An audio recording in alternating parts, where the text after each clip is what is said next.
Welcome to selfdiscoveryradio.com, where the orchard of wisdom is just ready for picking. We celebrate your why, the journey that you've taken that inspires someone else. We support your services, we support your story. Come and be our guest, become a host, be an author with us. Come and see what we've got. Our next show is The World According to Gus with Reverend Charles Edwardus. Good day, my friends. I say Yes. it may be night depending upon when you're listening to this around the world, but I am Charles Eduardos, and you are listening to The World According to Gus, listening and some of you viewing as well. The World According to Gus, God, Universe, Spirit. We're not particular about what your specific orientation may be. We all agree that there is a higher power, a higher wisdom, a higher knowledge, and that we are all created in the image and the likeness of that amazing higher power, whether you call that higher power God, whether you call that higher power universe, whether you call that higher power spirit. And there are all kinds of names. Allah, God, Jesus, many names, one ultimate truth and one ultimate light. And so we don't want to squabble over how you go about doing it. Let's just share that wisdom, that insight, and learn from one another.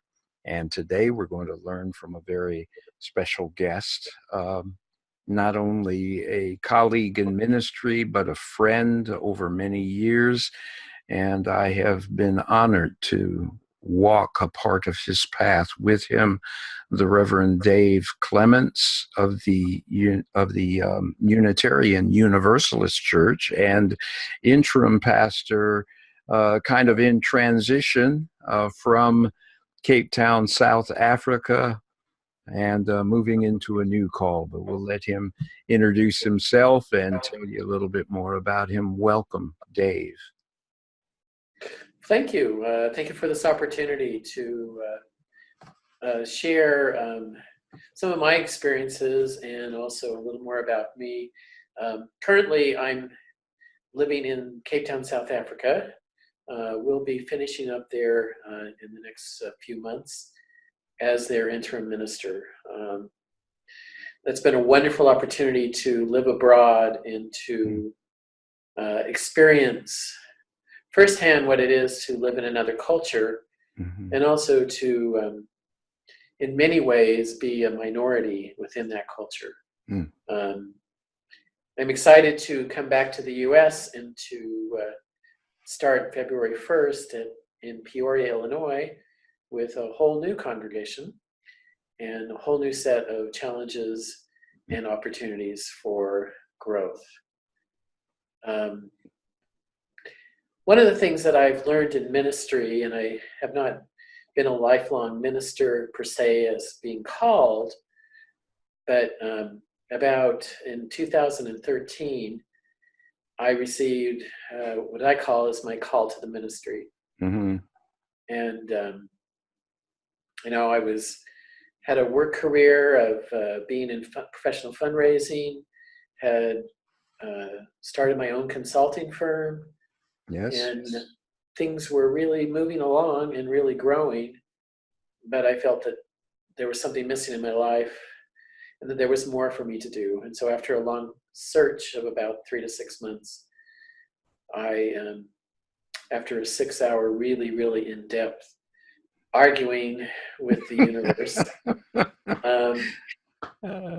I said, okay, I will accept this call to ministry, and that has been a real blessing in my life, and a real terrific learning experience.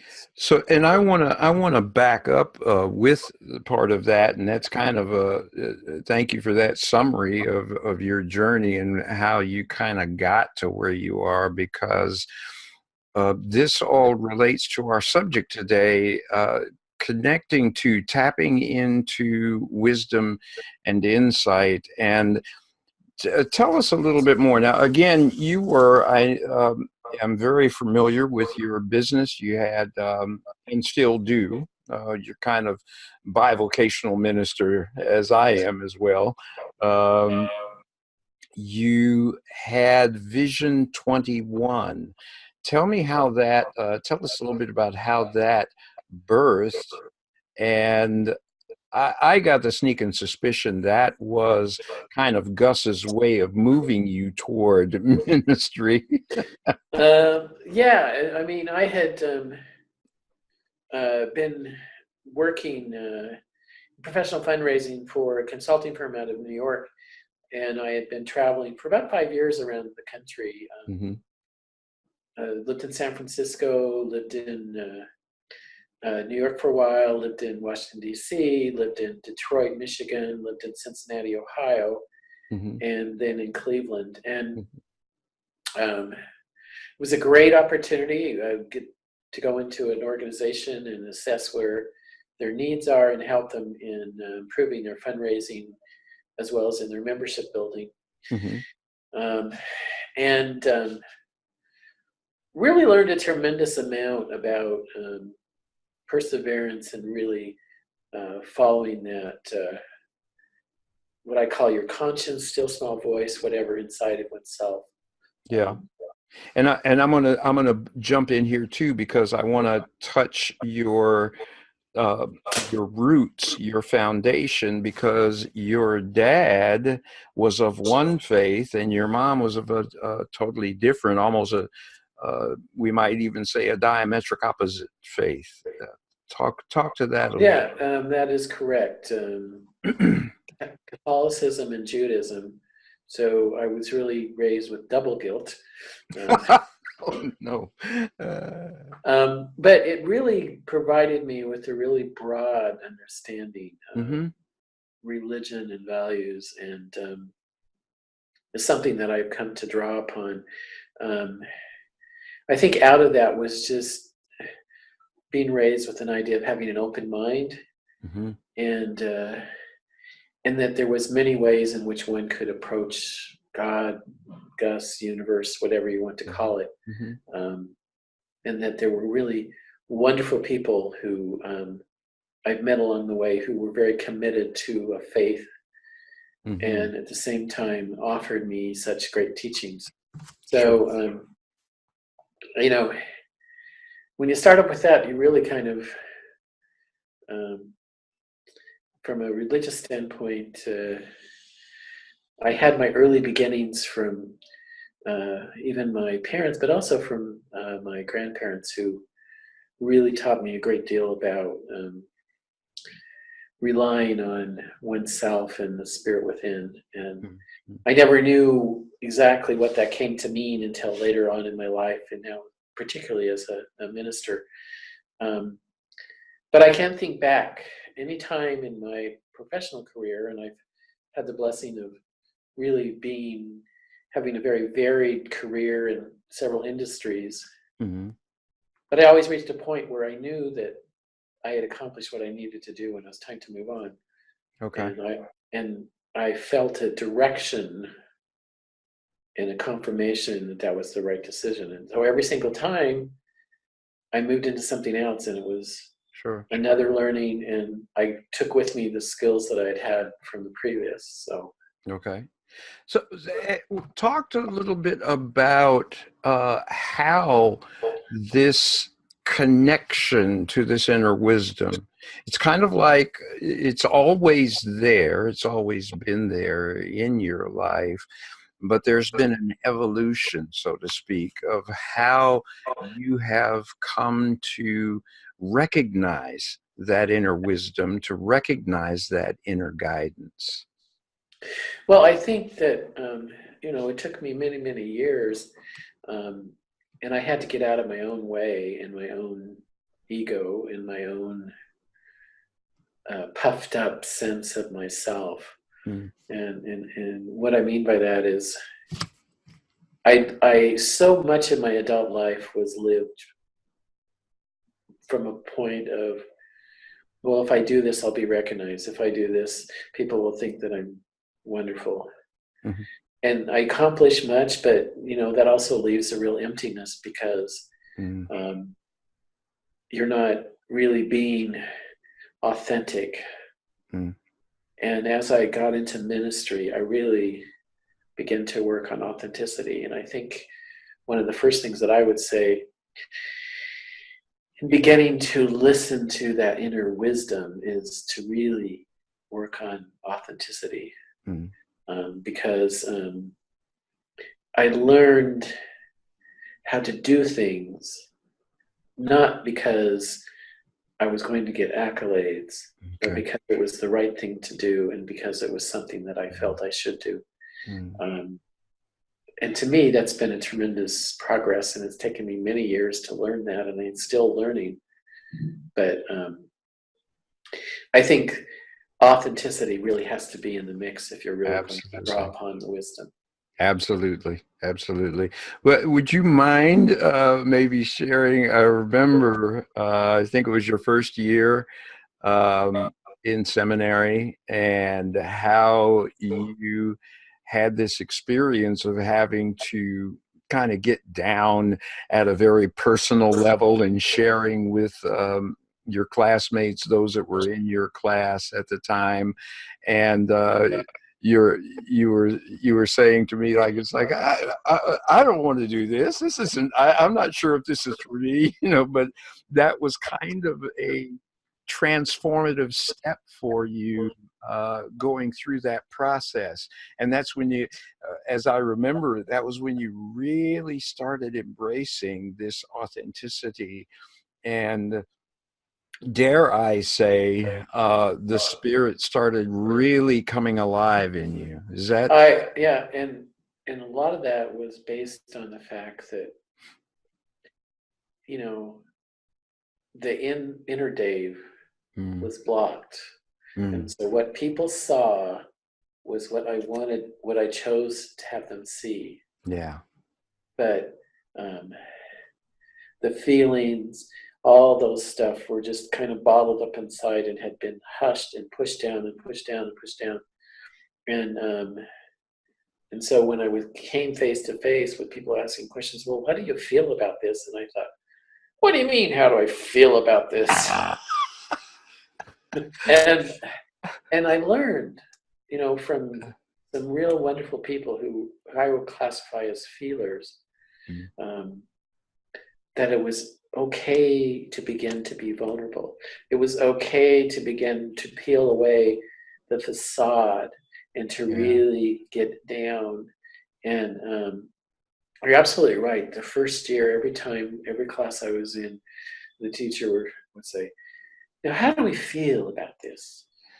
And I thought, well, I don't know how I feel, and I don't really care. Let's get to the, And by the time I graduated, I could articulate how I feel and feel comfortable about it, and really be able to modulate between oversharing and sharing just enough, which is translated into a lot of my sermons, where I share personal stories and events, not for the purpose of bringing glory unto me or accolades unto me, but really for the purpose of illustrating a point, and also allowing myself to be vulnerable, to share with them that I have made mistakes, that I've learned from them. Yeah. And that is really a tremendous growth that has come, and it has come through that wisdom that can come, as I said before, when you begin to live authentically. Yeah. It was always there. Yeah. And I was following it. But the second thing is living authentically is the first thing. The second thing is allowing yourself to be vulnerable. Yes. Yeah. Allowing yourself to say, you know what? I don't have that answer. Yeah. But let me get back to you and I'll find it. I remember many times people in business would turn to me and they'd say, what do you think about this? And I had no clue, and I would just shoot from the hip and come out with something. And many times, I was right, which is interesting, but but then I became the person, oh, go to Dave because he knows. And the reality was the fact is many times I would say stuff that I didn't know what I was talking about. And so, and that would have been easier just to say, you know what, I don't have that answer, but let me go find out. Well, I was and so even afraid of admitting that I didn't have the answer. Sure. Expectations were, oh, well, Dave knows, and Dave can do this, and Dave can do that. But even in that, Dave, you had the, is that possibly the inner wisdom working in you, but yet there had to come that point of humbling so that we're not coming from the standpoint of trying to live up to this egoic image that I have made of myself, but just coming from that authentic place. And there is a time to, again, being authentic and being vulnerable isn't safe. You know, I have this facade that I need to maintain, this image that I need to maintain, but then that begins to break down as you dive deeper and deeper into the authentic you. Well, and also, you know, I couldn't understand why there was not a whole lot of people, but there were people who felt like that I wasn't genuine, you know, that I was a phony. And I could never understand that. And really, I wasn't genuine and I was a phony because I wasn't being authentic and I wasn't being vulnerable. And now, you know, if people don't like me, it's okay. Everyone's opinion, and it doesn't destroy me or anything like that, because my opinion of myself is not based on outward. It's really based on inward. Yeah. And that not that I have the magical thing now, and not that I don't ever doubt myself, because I do. Sure. But it's not a daily way that I live my life. Well, and that's it. The living out of this projected image that we set up for ourselves and feeling as though we need to be a particular way and we need to be right. And here again, you're coming from, as in some schools of thought, and from the Gurdjieff philosophical standpoint, you know, we are tripart, you know, the thinking, the heart, and then the body center or the movement center. So for many of us, the head thing, what do you think, and everything is coming out of mental projections. So to go to how do you feel is so foreign. And then again, you know, the thing of living up to this image, I can't be. We give our identity over to others. Absolutely. So it's not a matter of who I really am, but it's a matter of trying to live according to others' expectations, and our expectations are basically coming from what we gather from others and what they think. And it starts even at home as we're growing up.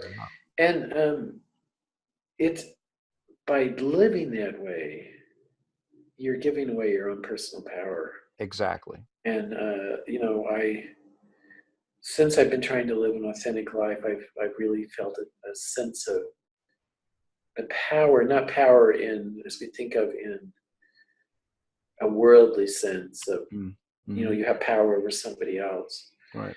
But a power that has helped me to recognize the spirit and the influence in my life. And that has been very, you know, very helpful. So this concept of authenticity and vulnerability, what I've learned is that, you know, as I've become to understand my own personal power, then I'm able to follow that spirit and to tap into it. And most recently, I had a horrendous experience that has taught me about many things. I was headed home from South Africa for a quick trip to USA. And I got to the airport. It went through visa passport exchanges they do when you leave the country. And I was informed that my visa had expired 2 days ago.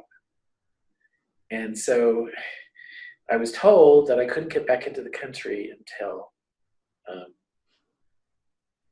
I applied and, extended my visa. And I couldn't leave where I was at. In other words, I'd gone through passport control. I couldn't go back out, leave the airport, go back to my place.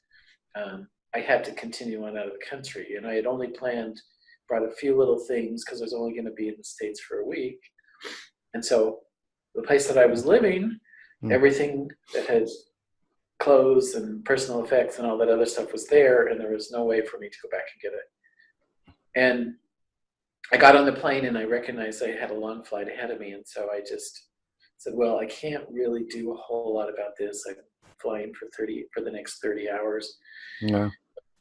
And when I landed in the United States and, went right to bed because of sleep deprivation.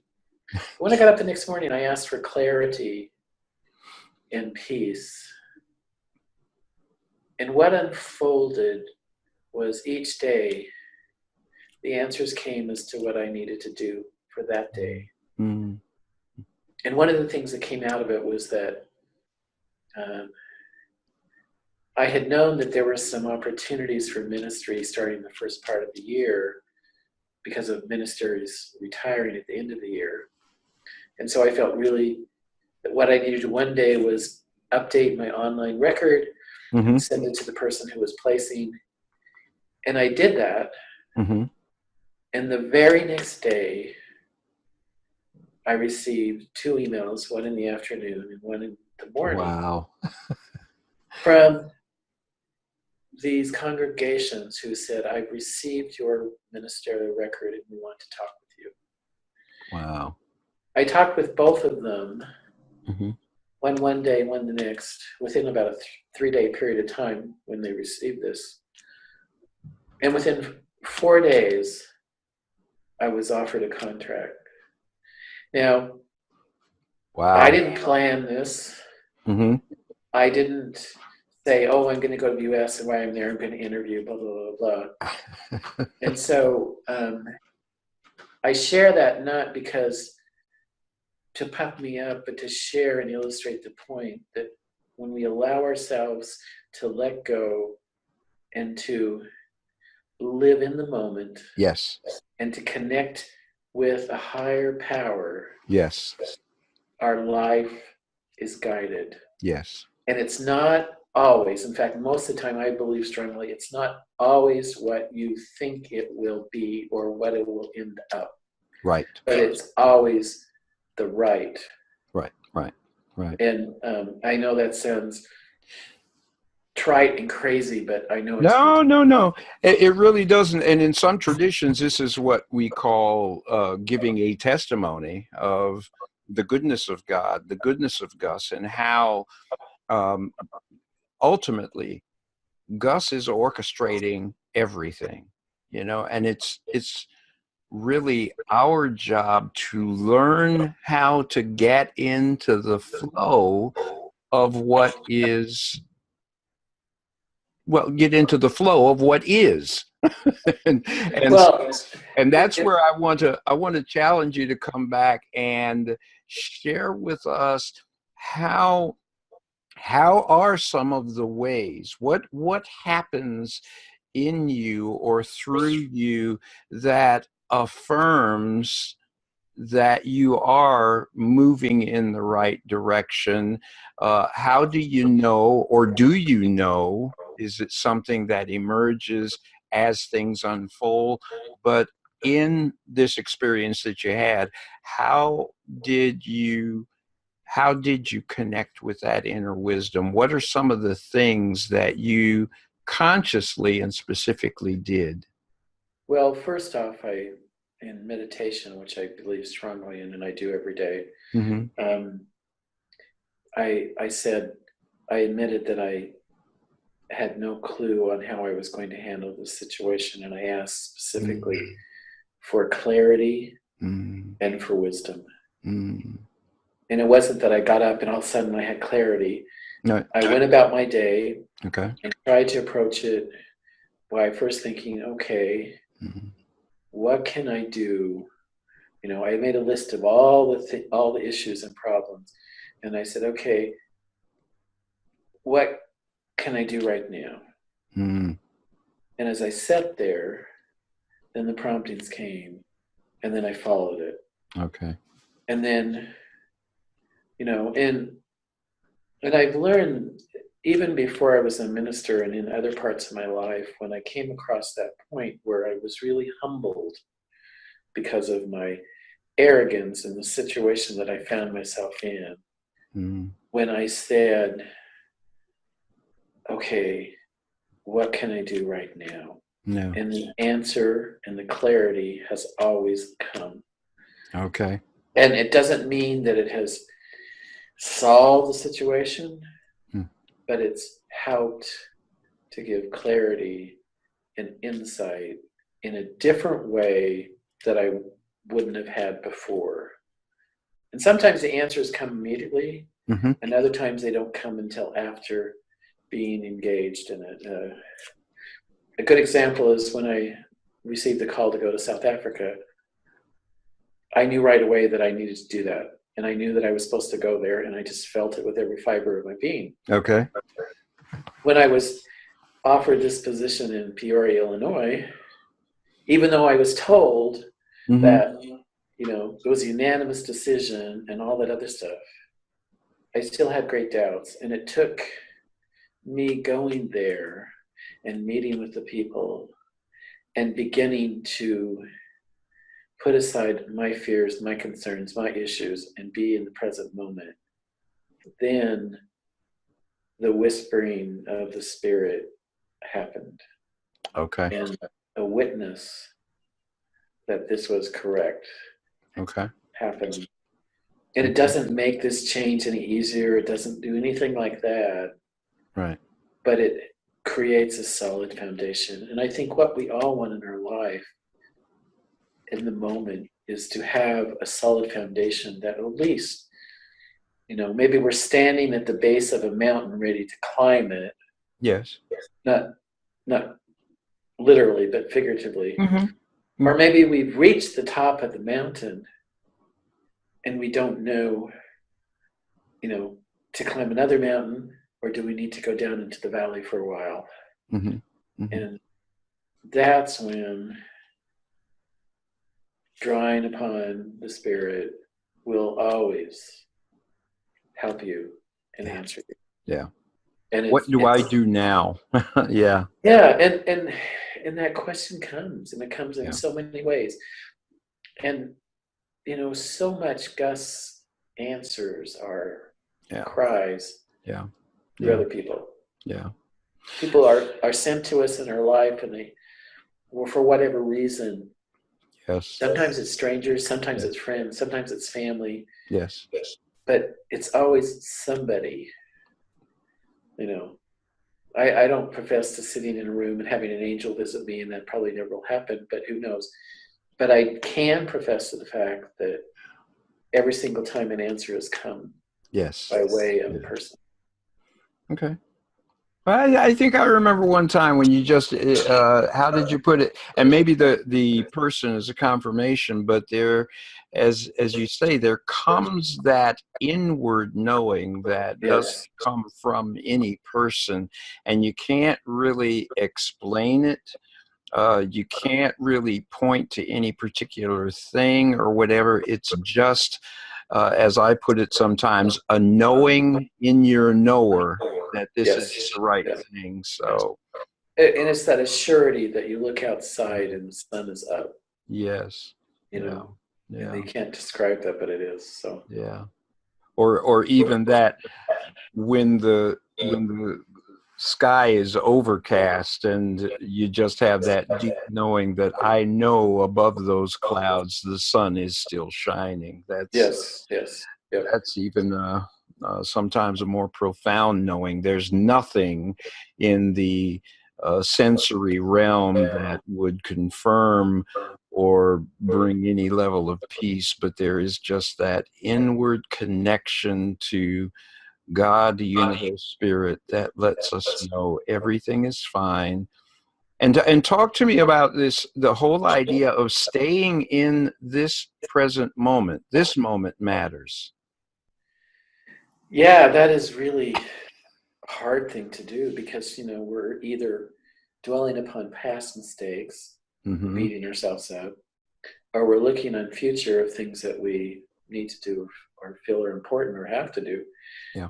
And we sometimes miss the beauty and the experiences of what we can have by just being right there. Yeah. And, we've all heard that, it's in the moment, but it is in the moment that experiences happen that can either help us to understand the past better and accept it, or it can help us give it a slight vision for the future and the confirmation, but it's all really up to us. I always think the sun's brightly shining outside and it's covering everything. And if I sit inside and don't engage, I can't feel the warmth. Yeah. But the moment that I step outside and at least reach or walk or engaged, I can begin to feel that warmth of the sun. And it's that same way, I believe, with the spirit in our life. Okay. We have to engage. And how do we engage? We are humble and willing to be taught. And we're also trying to live authentic. And we also allow ourselves to be vulnerable. And I've always believed that the private victory always exceeds the public victory. Yeah. And yet, in society, we're taught to have the public victory. Yeah. I remember when I lived in the San Francisco Bay Area, and they have a race called Bay to Breakers, which is 7.5 miles across San Francisco. You start on the bay side and you run to the Pacific Ocean. And I lived there for 15 years, and every year I did the race. And the first few years, it was like I wanted to be in the top 10,000, so my name could be in the paper. Yeah, I could get accolades. Ooh, it's me great. But then as the years went on, it became a personal triumph for me. And I didn't really care when I finished. There was only one goal I had in mind, that I was going to run the whole race without stopping. Okay. And when I did that each year, no one came to me and said, "Isn't this great?" But I had such a sense of accomplishment because I had that private victory. Yes. And the private victory always precedes the public victory every single time. And the private victory is that sense of accomplishment within yourself that you can hear and celebrate. Yeah. That doesn't mean anything to anybody else. Right. But it means something to you. Well, you talked about it earlier, the whole idea that some of these great public victories, they end up being really shallow, and you think about it. Again, it comes down to, why am I really doing this in the first place? Is it just to have these people raving over me and everything? And then I've had conversations with many people, they do this, they do that, they accomplish these things. And you mentioned earlier, you used the term fraud, feeling like I am a fraud. And it comes down to, if we are not at least attempting to live authentically, it is a fraud. It is a facade. It is not connected with our true identity. And I've spoken many times about how so many people are suffering from identity theft. We find ourselves, our true selves, by losing ourselves. Absolutely. Absolutely. And this just Yes. lose yourself. Yeah. Go ahead. And that requires a sense of putting others over self, and we become such a selfish society. We're all caught up in the me. Some of the greatest lessons I've learned, I know, I can think of a woman in South Africa who really taught me about love and about just being. And here she is, she doesn't even have, well, they're rands, because that's the method of extension, of exchange. She doesn't have any two rands to even rub together, but yet she was one of the most happiest people because she took joy in the simple things of life, and the fact that every day she could go for a walk and her body was physically fit, and she could see her neighbors and her friends and say hello to them and do things for them. And yet, she'll never be written up in a book, probably. She'll never be published in national, but she's found contentment in the life that she has been given. And therein lies also this whole concept of following the Spirit. And I mean, it's all really connected, but I think it really starts with sincerely really learning to live authentically, learning to open yourself to be vulnerable. And both of those things then allows you to reach out of yourself and reach up, so that the Spirit can come down and influence your life. Right. I use I like the idea of the reaching up, but there is also a reaching in. Yes, going absolutely. Inward. And I wonder sometimes how we go about maybe doing both at the same time. By going inward, we go up, to higher levels of consciousness. We go up the spiral. So, in a manner of speaking, there is the ascent mysticism, the idea of ascending in the Christian and Jewish tradition, climbing Jacob's ladder, so to speak, going up the ladder of consciousness, the even the symbol of the Chi-Rho, being symbolic of our journey through time and space, and as the consciousness rises, as we make this journey through time and space and upward in higher levels of awareness and consciousness. So, that's really good stuff. So I heard you say to our audience, the key is authenticity, which comes as we humble ourselves, as we move away from it's all about me to how can I serve, and how can and I think that one of the ways to really start and begin that is through service, through selfish service that allows you to witness the authenticity of others as they appreciate the gifts that you give to them. Then you can begin to connect into what that is to do something for someone else in a totally selfless way. And I think that my early life, I was taught about service. My mother taught me, tremendously about giving to others. And so that really gave me a really strong foundation. And what I have told people as a minister is that if you want to begin to do more in your life, then volunteer somewhere. Find something that you can do that you're not going to get accolades for, but you're going to do that, and you're going to do something for somebody else, because then that begins the process of being able to connect with inner wisdom, authenticity, and the Spirit, because it's not, none of this is like rocket science. There's no magic formula. It really comes down to the things that we've talked about, and it's also a daily process. which then I can put a plug in here, and then pretty soon I have to go because I have to get somewhere else. But the importance of establishing a daily spiritual practice in your life. Absolutely. That, I've been having one now for almost 5 years, and it's been a real tremendous blessing because I start my day, it grounds me. Yes. I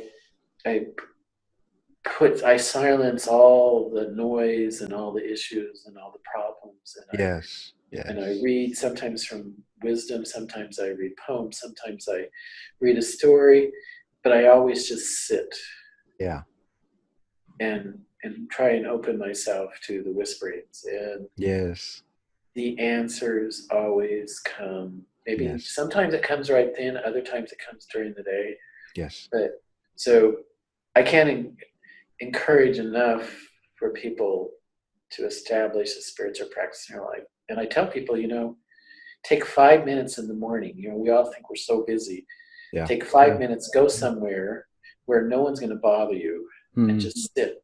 And in the beginning, just sit. Don't worry about anything. Just be present. Yes. And then take 5 minutes at the end of the day before you walk into your house and you go somewhere and you tell everyone, don't bother me for the next 5 minutes. And you go somewhere and you just sit. Yes. And it allows you to decompress of all of the stuff that has happened that day. Yes. Yeah. And to be present. Yes. And if you'll just do that simple task, sure, you will find that you'll be more present in your life than what you can ever anticipate. And there you can then begin to build a spiritual practice of whatever you want to do. Exactly. But, anyone can take 5 minutes at the beginning of a day and 5 minutes at the end.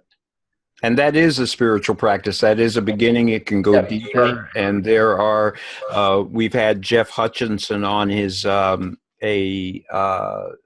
used to teach transcendental meditation, does yoga now. There are so many paths to that. And so I thank you for, on behalf of the whole audience, for that encouragement around developing those practices.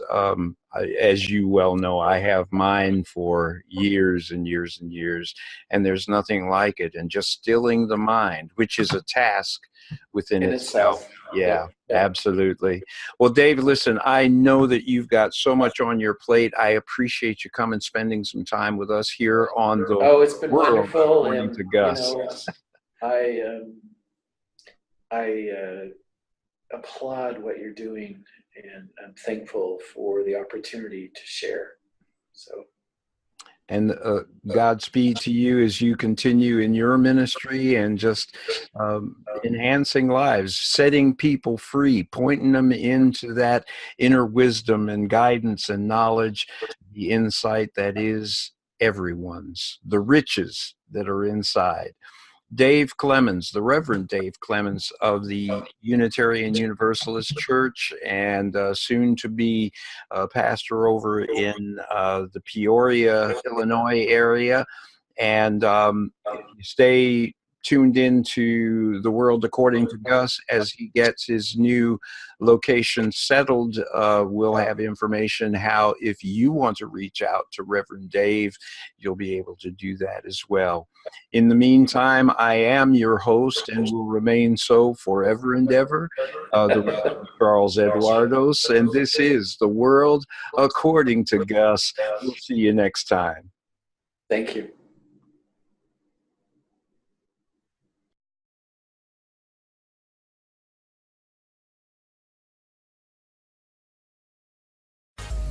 For more wonderful shows like this, please go to selfdiscoveryradio.com, podcasts, and see our lineup.